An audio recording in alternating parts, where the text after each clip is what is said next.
Hi there everybody, Fani Pods here. So this is day 2 of being free from weed, the full second day. I officially let it go on Sunday. Yesterday was like my first full complete day without it. God was opening up my eyes, showing me some really great things, just like he's been doing today. And you know, the theme that I feel like has kind of been pressed upon me to really think about today is this whole idea and concept of just one more time.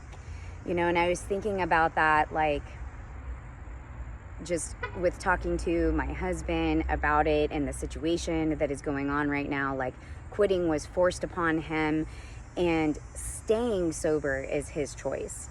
Remaining sober throughout this process is his choice, where mine was not a forced let it go, but a desire that, like, we know we need to. This is something we've been talking about doing. We have to let it go.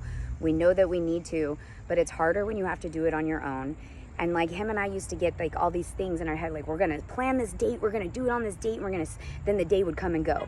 And so then I kept saying, okay, well, if you really think God is telling you this day, then doesn't that mean we're being in disobedience when we don't follow through on that? So then now we're in this situation where we didn't know when our last time was going to be able to smoke together again. So as I told him, hey, I was able to finally let it go. I'm good, you know, like, let it go.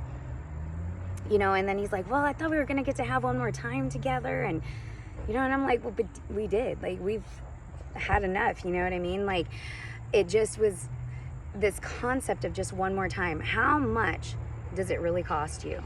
How much does it truly cost someone to do that one thing one more time?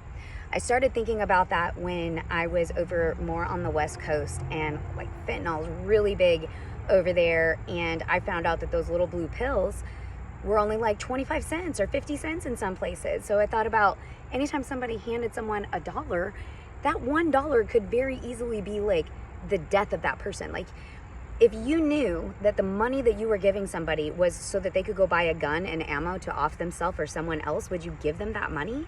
No. So why would you give a homeless person money and say, what they do with it afterwards isn't up to me. That's in God's hands and theirs. And yeah, that's a great idea. But when you knowingly know that you could be handing this to someone, why would you do that?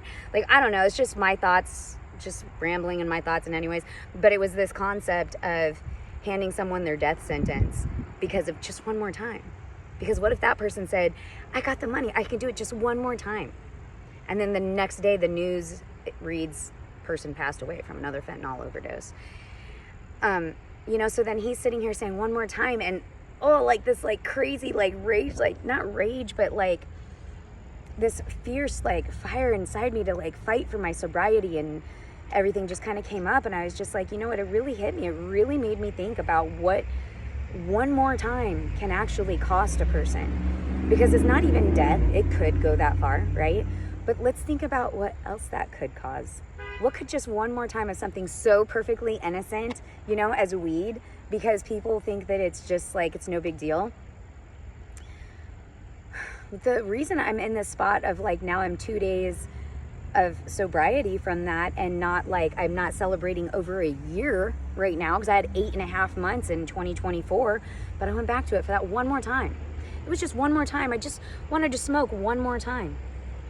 My husband wanted to smoke one more time. He was in the ministry still at that time, and I was in Arizona.